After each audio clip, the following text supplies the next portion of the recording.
In Ukraine, protesters blocked the government building in Kiev as they continued to push for the resignation of the government of President Viktor Yanukovych. Opposition leaders have called for massive protests and a general strike to challenge Yanukovych's decision not to sign an association agreement with the European Union.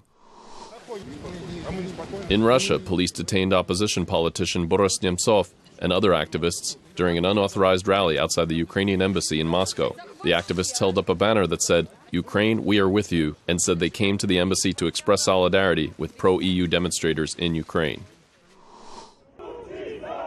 In Yerevan, opposition groups rallied to protest Armenia's plans to join a Russian-led customs union as Russian President Vladimir Putin began a visit to the country.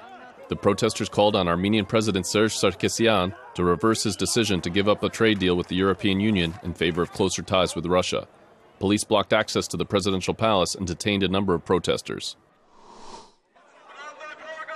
In Kyrgyzstan, thousands of supporters of former parliament speaker Akhmatbek Keldebekov stormed the headquarters of the regional government in the southern city of Osh. Keldebekov, a native of the Osh region, was arrested last month for alleged financial misdeeds while running the state social fund and tax service several years ago. Supporters of the former parliament speaker say his prosecution is politically motivated. In Pakistan, the owners of oil tanker trucks have threatened to stop deliveries to Khyber Pakhtunkhwa province unless local politicians and their supporters lift their blockade of NATO supply routes to neighboring Afghanistan. Activists from Tehreek-e-Insaf, which is the province's ruling party, have been attempting to stop NATO supplies to protest U.S. drone strikes inside Pakistan. In Dushanbe, a joint Tajik-Afghan commission has met to discuss cooperation in combating drug trafficking. Officials and representatives from border areas agreed to work out common approaches to fight the drug trade in the region after NATO-led forces withdraw from Afghanistan in 2014. Tajikistan is a transit point for illegal drugs from neighboring Afghanistan.